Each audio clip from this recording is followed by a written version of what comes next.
Henry points through the star-cracked windshield to a rumpled-looking business suit opening a late-model cop car door. Over there, that dude's leaving. Gabe leans forward for a better look. Yeah, okay. He punches the gas, then turns toward the line of parked cars and slows down. Max rocks back and forth on the milk crate and holds onto his bass drum again to keep it from rolling off. Henry coughs into his fist.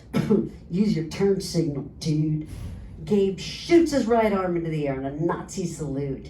He doesn't really take to all of Henry's anti-Semitic, anti-black, anti-this, that, and the other beliefs. The thing that he likes about being a skin is the clean look, the music, the life, just not those protocols. Jawohl, meine Assache. He peeks at Henry from underneath his raised arm. Rules, man. Only one driver at a time. He focuses on pulling in close to the cars alongside them without clipping anyone, flips the blinker on, and jerks to a stop.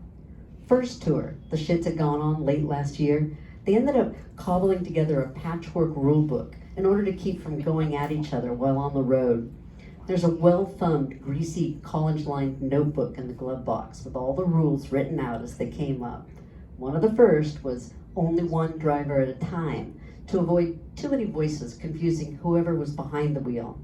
Some of the other rules that followed were pretty necessary, too. Each band member drives 2-hour shifts to avoid road fatigue and killing everyone. Henry brought that one out from his patrol time in the Army. Every night, rotate straight-edge drivers so that not one of them gets stuck driving a bunch of drunk assholes too many nights on tour. Evens out the drunk asshole contingency so they all get time in and out of that role, and there's always at least one sober guy at the wheel. Other rules got tagged on throughout the course of the tour to avoid weird situations.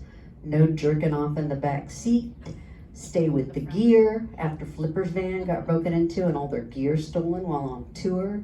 Don't mouth off to the fuzz so no one gets themselves hauled off to jail, thereby ending the tour prematurely. Okay, might not be too punk of them, but it gets them to the gig on time and home again in the right number of pieces.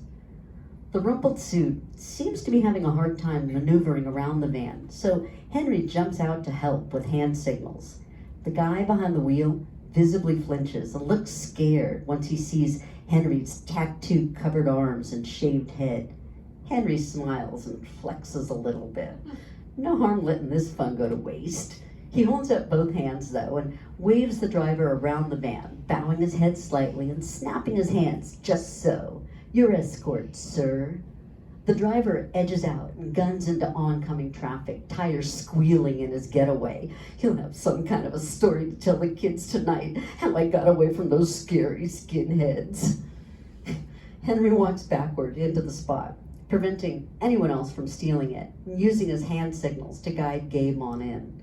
Gabe turns the wheel hard, causing something to squeak painfully from underneath the van, and rolls into the spot, first try. He grins and looks back at Max, who's half standing already and gathering his gear. Max mutters, "Dude, I am not sitting in back every fucking time we drive through the city." Gabe points a cocked finger at Henry, standing outside the closed door of the tool and die. "Talk to the Sarge, senor." Max grimaces. "Yeah, fuck. I'll just skate out to the Deaf Club on my ride this weekend and meet you guys there." They're playing at the Deaf Club, a venue not too far from the Tool and Die, this upcoming Friday. Max turns to the back door. "Let me out, will you?" Gabe makes sure everything is locked down, in park, brake on, lights off before opening his door. He's a good Boy Scout, and the rest of the band make fun of him for his annoying attention to detail. He climbs out of the van, shuts the driver's door, not too hard, and walks around to the back of the vehicle.